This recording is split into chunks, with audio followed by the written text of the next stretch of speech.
बिस्मिल्लाहिर्रहमानिर्रहीम और अस्सलाम वालेकुम। 15 मार्च और पाकिस्तान में हफ्ते की शाम। आज अभी तक की अहम खबरें और मेरा तज्जिया। आज की बहुत बड़ी खबर, सदर ट्रंप एडमिनिस्ट्रेशन ने 43 कंट्रीज़ के ऊपर वीज़ा या ट्रैवल बैन लगाने का फैसला किया है और इस लिस्ट को छापा है न्यूयॉर्क टाइम्स ने।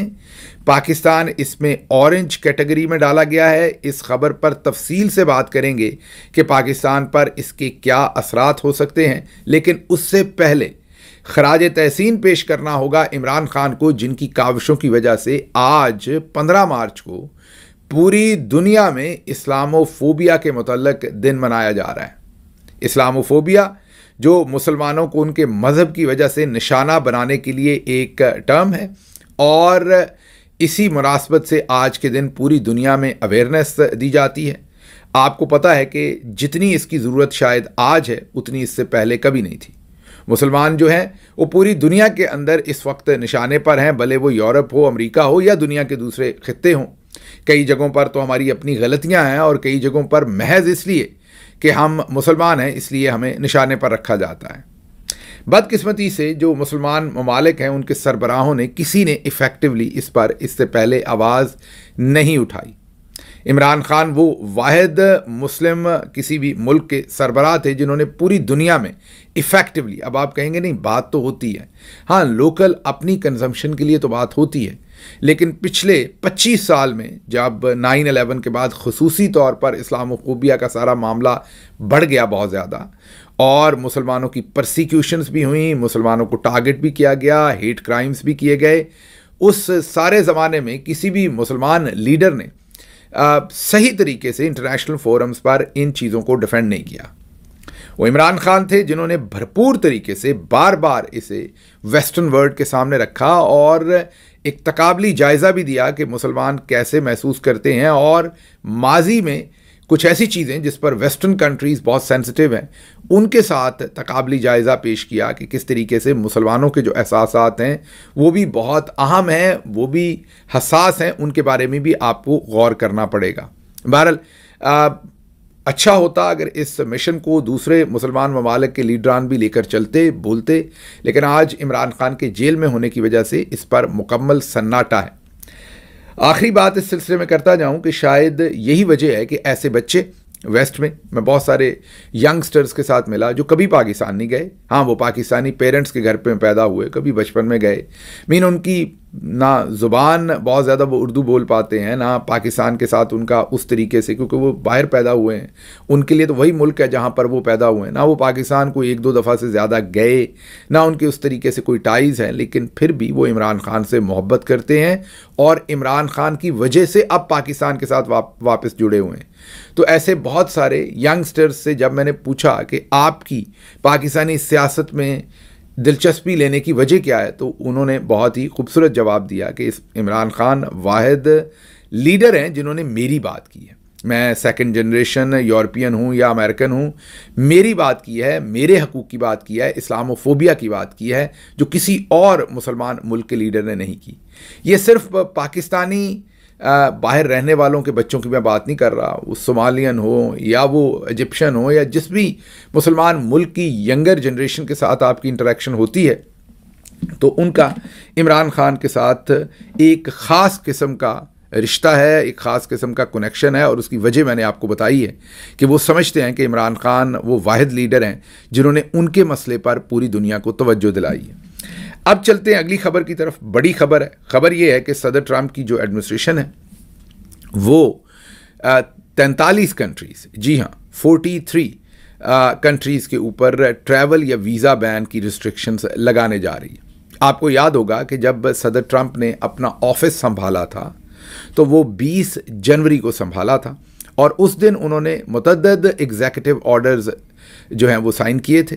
उनमें से एक एग्जीक्यूटिव ऑर्डर ये भी था कि 60 दिन के अंदर अंदर उनकी एडमिनिस्ट्रेशन एक रिव्यू करेगी, एनालिसिस करेगी और एक प्रपोज़ल देगी कि अमेरिका को कैसे महफूज बनाना है और ऐसे ममालिक जहाँ से दहशतगर्द या दूसरे मसाइल उनके मुल्क में आते हैं उनकी वीज़ा रिस्ट्रिक्शंस या दूसरी चीज़ें उनके ऊपर इम्पोज करके अमेरिका में आने वाले लोगों को फिल्टर कैसे बेहतर तरीके से करना है और अमेरिका को महफूज कैसे बेहतर तरीके से करना है, ये सदर ट्रंप की एडमिनिस्ट्रेशन ने 20 जनवरी को वादा किया था। उसके बाद आपको याद होगा कि चंद दिन पहले एक अफवाह आई थी कि पाकिस्तान के ऊपर मुकम्मल ट्रैवल ब्लैंकेट बैन लगने जा रहा है। अखबारों में ये खबर आई थी, उसके ऊपर बहुत चहमगोइयाँ हुई। अगर आप याद करें तो मैंने उसी दिन आपको अपना एनालिसिस दिया था कि नहीं, पाकिस्तान के ऊपर मुकम्मल ट्रैवल बैन नहीं लग सकेगा। आपको याद होगा मैंने 2 डिफरेंट व्लॉग्स में, हाँ, जो रिपोर्टिंग थी वो आपके सामने रखी थी, लेकिन साथ ये बताया था कि मुकम्मल ट्रैवल बैन पाकिस्तान पर लगाना शायद तज्जिया था। जाहिर है हमारे पास अंदर की खबर तो नहीं थी, वो तो अभी भी किसी के पास नहीं है। जो है थोड़ी बहुत वो न्यूयॉर्क टाइम्स ने आज पब्लिश कर दी है, और उन्होंने जो पब्लिश किया वो खासी अथेंटिक लग रही है, क्योंकि उन्होंने एक इंटरनल प्रपोजल जो है वो उनके हथे लगा है किसी से, वो उन्होंने पूरे का पूरा उसकी जो मालूमात हैं वो छाप दी हैं। 3 कैटेगरीज इसमें बनी हैं जी। ये बड़ा इंपॉर्टेंट है आपके लिए, क्योंकि आपकी बहुत सारी ज़िंदगियों के ऊपर इसका असर होना है। पहली कैटेगरी, पाकिस्तान को दूसरी कैटेगरी में रखा गया है, और उसके साथ गालिबन कोई 8-10 और मुल्क भी हैं। और ये जो कैटेगरी पाकिस्तान की, इसकी तरफ मैं चलता हूँ। पहले जो सबसे बुरी कैटेगरी है, जिसमें पहले अफवाह थी कि पाकिस्तान का नाम आएगा, और मैंने आपके सामने अपना तज्जिया दिया था कि ये मुमकिन नहीं होगा, मेरा नहीं ख्याल कैसा होगा। तो पहली कैटेगरी में Afghanistan, Bhutan, Cuba, Iran, Libya, north Korea, Somalia, Sudan, Syria, Venezuela, Yemen, ये वो मुल्क हैं जिनके ऊपर मुकम्मल ट्रैवल बैन होगा। मतलब कोई इक्का दुक्का किसी को अगर ट्रैवल की इजाज़त, कोई डिप्लोमेट हो या किसी भी तरह से, लेकिन ओवरऑल इनके यहाँ से वीज़ाज़ जो हैं वो नहीं दिए जाएंगे, और इनको उस कैटेगरी में डाला गया है कि जिसके मुताबिक अगर यहाँ से लोग तशरीफ़ लेकर आएंगे अमेरिका में, तो अमेरिका को जो है वो ख़तरा हो सकता है। तो ये रेड कैटेगरी है, और ये अभी अनाउंस नहीं किया ट्रंप एडमिनिस्ट्रेशन ने। 60 दिन उन्होंने कहा था, 21 मार्च को 60 दिन पूरे हो रहे हैं। अब ये 21 मार्च के बाद किसी वक्त भी या उससे पहले भी, मीन आज के दिन से ऑनवर्ड, ये किसी वक्त भी अनाउंसमेंट इसकी फॉर्मल हो सकती है। ये वो ड्राफ्ट है जो न्यूयॉर्क टाइम्स ने पब्लिश किया है, इंफॉर्मेशन उसकी, और उनके मुताबिक इस ड्राफ्ट के ऊपर काम हुआ है। दूसरी लिस्ट जो है वो ऑरेंज लिस्ट है, जिसमें वीज़ाज शार्पली रिस्ट्रिक्टेड, मीन यहाँ पर ट्रैवल बैन नहीं है जैसे हमने आपको बताया, वीज़ाज इशू करने में अब रिस्ट्रिक्शंस होंगी। मतलब कि वीज़ा इशू करना मुश्किल कर दिया, बिल्कुल ऐसे ही जैसे पिछले चंद महीनों से या साल से दुबई ने पाकिस्तानियों को वीज़ा इशू करना मुश्किल किया हुआ है। इसी तरीके से सऊदी अरब ने, और अमेरिका ने तो बहुत पहले से कोई आसान वीज़ा तो नहीं है अमेरिका का, लेकिन अब उसमें और भी ज़्यादा जो है वो मुश्किलात कर दी जाएंगी। जैसे कि अभी भी आजकल भी बहुत सारे इंडियंस को 10 साल का वीज़ा मिल जाता है। जब आप विज़िट वीज़ा के लिए अप्लाई करते हैं तो जो यूरोपीय यूनियन है, शेंजन स्टेट्स जिन्हें कहते हैं, वो तो बहुत ही मुख्तसर मुद्दत के लिए वीज़ा देती हैं अमूमी तौर पर। पहली दफ़ा आप जब उनका वीज़ा लेते हैं तो आपको अमूमी तौर पर जितने दिन का आपको काम होता है, फॉर एग्जांपल आपने किसी कॉन्फ्रेंस पे जाना है, वो 3 दिन की कॉन्फ्रेंस है तो वो आपको 6-7 दिन का वीज़ा दे देते हैं। या आपने टूरिज़्म के लिए कहा है मैंने 7 दिन के लिए जाना है, तो वो 10 दिन का वीज़ा आपको दे देंगे, मीन उतनी ही मुद्दत के लिए बस। लेकिन अमेरिका जो है वो पाकिस्तानियों को अमूमी तौर पर, नॉट टू एवरीवन, मैं अभी तक जो चल रहा है सिस्टम वो बता रहा हूँ, अमूमी तौर पर पाकिस्तानियों को 5 साल का वीज़ा देते हैं। अगर आप कहते हैं मैंने 3 दिन की कॉन्फ्रेंस के लिए अमेरिका जाना है, तो वो आपको 5 साल का वीज़ा दे देते हैं, ताकि उस 5 साल में आपको दोबारा वीज़ा ना अप्लाई करना पड़े और आते जाते रहें। इन कंपैरिजन टू यूरोपीय यूनियन, मैंने जैसे आपको बताया शेंजन स्टेट्स का जो वीज़ा है वो पहली दफ़ा आपको चंद दिन का मिलेगा, दूसरी दफ़ा आपको 3 महीने या 6 महीने का मिलेगा, तीसरी दफ़ा फिर मुख्तसर मुद्दत, चौथी दफ़ा शायद आपको साल का दे दें, 5वीं दफ़ा आपको शायद 2 साल का दे दें। तो वो इस तरीके से बहुत ही टाइट वहाँ पर कंट्रोल है। अमेरिका का कंपैरेटिवली स्लाइटली ईजियर था, लेकिन हिंदुस्तानी जो है उनको अमेरिका का वीज़ा जो है वो 10 साल का मिलता है अमूमी तौर पर। फिर मैंने कहा कि इसमें डिफरेंट ईयर्स होते हैं डिफरेंट, लेकिन आम शहरी जैसे हमें 5 साल का मिल जाता है पाकिस्तानियों को, हिंदुस्तानियों को अमूमी तौर पर 10 साल का विजिट वीज़ा जो है वो मिलता है। अब ये जो ऑरेंज कैटेगरी है, इसमें बेलारूस है, एरिट्रिया है, हेटी है, लाओस है, म्यांमार है, पाकिस्तान है, रशिया है। ये बड़ी इंपॉर्टेंट इंक्लूजन है इसमें। और भी 3-4 कंट्रीज़ हैं इसमें, शायद तुर्कमानिस्तान है, शायद साउथ सूडान है। तो और भी एक दो मुल्क इसमें होंगे इस कैटेगरी के अंदर। लेकिन इस कैटेगरी में अब स्पेसिफिकली पाकिस्तान की बात कर लेते हैं। तो इसमें एक तो जो विज़िट वीज़ा है, विजिटर वीज़ाज़, वो कम इशू किए जाएंगे। जैसे फॉर एग्जांपल अभी हमारे पास हतमी नंबर तो नहीं है, लेकिन लेट से कि अगर 100 वीज़ा इशू हो रहा था तो उसमें शायद 10, 20, 30 वीज़े और कम इशू होंगे।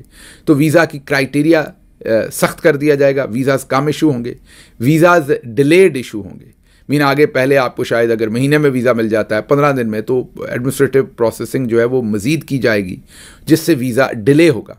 उसके अलावा बिज़नेस वीज़ाज़ और जो बहुत ही इंपॉर्टेंट बिज़नेस इन्फ्लुएंशियल किस्म की इन्वेस्टमेंट्स हैं उनको प्रायोरिटी पर इशू किया जाएगा। लेकिन जो छोटे बिजनेसमैन शायद पहले वीज़ा ले लेते थे, उनके लिए प्रॉब्लम्स इसमें होंगी।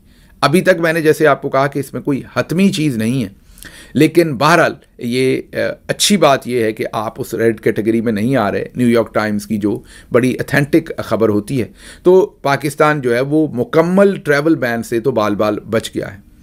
दूसरी तरफ जो हमारे हुक्मरान हैं, जो हमारे बाबू हैं, जो हमारे ब्यूरोक्रेट्स हैं, हमारे फौजी जनरल्स हैं, उनके तो क्योंकि डिप्लोमेट पासपोर्ट्स होने हैं, तो उनको इतना ज़्यादा इसमें ये जो वीज़ा रिस्ट्रिक्शंस आ रही हैं इस पर उन्हें ज़्यादा असर नहीं होगा, क्योंकि गवर्नमेंट लेवल पर उनकी वीज़ा प्रोसेसिंग भी जो है वो एम्बेसी में हो जाएगी। आम पाकिस्तानियों पर इसका गहरा असर होगा, जाहिर है। और ये जो ऑरेंज कैटेगरी है, इसमें सिर्फ विजिट वीज़ाज़ नहीं बल्कि इमिग्रेंट वीज़ाज़ भी, बस अगर किसी की अमेरिका में शादी हुई है या अमेरिका में किसी का बेटा रहता है या बेटी रहती है और माँ बाप को वो वीज़ाज़ दिलवा रहे हैं, या अमेरिका में लोग अपने बहन भाइयों को भी वीज़ाज़ दिलवा सकते हैं। हाल तो वो प्रोसेस बहुत लंबा है, आप अप्लाई करते हैं तो उसके 15 साल, 14 साल, 13 साल के बाद आपकी बारी आती है बहन भाइयों के लिए। तो वो तो प्रोसेस बहुत ही पहले ही लंबा है। लेकिन ये जो पेरेंट्स वगैरह का वीज़ा है, स्पाउस का वीज़ा है, ये 1 साल के अंदर अंदर हो जाता है फ़िलहाल, तो रफली मैं कह सकता हूँ। लेकिन अब इन रिस्ट्रिक्शंस के बाद देखते हैं कि मामला किस तरफ जाता है। लेकिन बहरहाल ये रिस्ट्रिक्शंस अब इमिग्रेंट वीज़ाज़ के ऊपर भी लगेंगे। कुछ और मुल्क हैं, तीसरी कैटेगरी जैसे येलो रखा है, इसमें तकरीबन 60 दिनों का टाइम दिया जा रहा है उन कंट्रीज़ को 20 के करीब मुल्क रखे हैं इसमें, और इनको 60 दिन का टाइम दिया जा रहा है और इनको कहा जा रहा है कि अपने मामला ठीक कर लें, वरना फिर आपको हम ऑरेंज लिस्ट में ले आएंगे। तो बुनियादी तौर पर 2 ही लिस्टें हैं इस वक्त, एक रेड लिस्ट है जिन पर मुकम्मल ट्रैवल बैन है, और एक ऑरेंज लिस्ट है जिसमें पाकिस्तान को डाला गया है, जहां पर वीज़े कम इशू होंगे, वीज़े देर से इशू होंगे, सर्टन कैटेगरीज़ में बिल्कुल नहीं होंगे। तो पाकिस्तानी स्टूडेंट्स और विजिटर्स, उनके लिए यकीनन इसमें मुश्किलात का समा ज़रूर होगा। अब चलते हैं जी अगली खबर की तरफ। अगली खबर आपके सामने लाहौर और इस्लामाबाद से रखते हैं। आपको हमने बताया था इमरान किश्वर जो कि SSP हैं इस्लामाबाद, लाहौर में, पंजाब पुलिस में, और DIG की पोजीशन के ऊपर काम कर रहे थे। आपको बताया था कि उन्होंने तमाम जो बुरे काम थे वो चौधरी निज़ामुद्दीन के कहने पर किए थे। इमरान खान का घर तोड़ना, उनके घर पे जाके बदतमीज़ी करना, गिरफ्तारी करना, उसके बाद बड़ी ही ऑफेंसिव किस्म की प्रेस कॉन्फ्रेंसेस करना, 9 मई की JIT को हेड करना, मासूम लोगों के ऊपर बेगुनाह उनको जेलों में रखना, उनके ऊपर इल्ज़ामात लगा देना। याद कीजिए किश्वर साहब और वो जो मैडम रॉलेक्स थी, ये इकट्ठे ही प्रेस कॉन्फ्रेंसेस किया करते थे और कहते थे कि हमारे पास इररिफ्यूटेबल एविडेंस है। बाद में जब वो केसेस अदालतों के सामने गए तो उनमें कोई एविडेंस मौजूद नहीं थी। जी हाँ, उन्हीं इमरान किश्वर साहब ने 2 दिन पहले अपनी प्रमोशन ना होने की वजह से, क्योंकि उन्हें DIG के ओहदे पर प्रमोट नहीं किया गया, तो उन्होंने इस्तीफ़ा दे दिया था। जाहिर है इस्तीफ़ा उन्होंने, अब हम आपके साथ अंदर की खबर शेयर कर रहे हैं कि वो इस्तीफ़ा उन्होंने खुद नहीं दिया था। वो इस्तीफ़ा उन्हें चौधरी निज़ामुद्दीन पार्टी की तरफ से कहा गया था कि शहबाज शरीफ गवर्नमेंट ने आपको प्रमोट नहीं किया।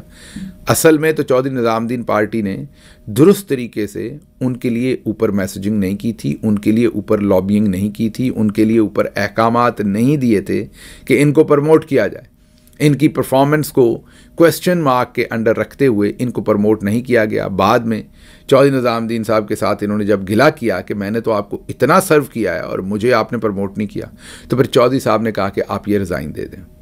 उन्होंने कहा देख लें मेरी नौकरी ख़त्म हो जाएगी। उन्होंने कहा नहीं, हम संभाल लेंगे, आप ये रिज़ाइन दे दें। चौधरी साहब के कहने पर उन्होंने रिज़ाइन ठोक दिया।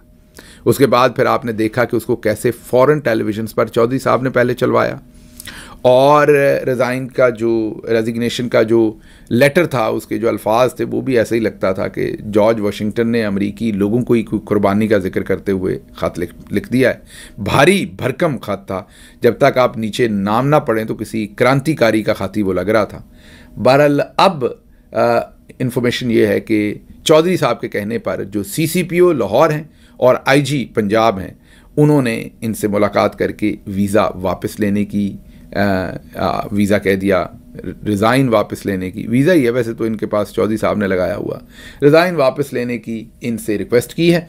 उसके साथ साथ अब इन्हें पीर वाले दिन वज़ीर आज़म पाकिस्तान ने बुला लिया है। चेक करें ज़रा चौधरी निज़ामुद्दीन साहब के काम। एक SSP है, उसने रिज़ाइन किया है और ये मामला IG पुलिस तक हल हो सकता है, और मैक्सिमम ये चीफ सेक्रेटरी पंजाब और सेक्रेटरी होम या स्टैब्लिशमेंट डिवीज़न के सेक्रेटरी, मैक्सिमम इस लेवल के ऊपर ये सारा मामला हल हो सकता है, या चलें किसी वज़ीर की ज़िम्मेदारी लगा दें।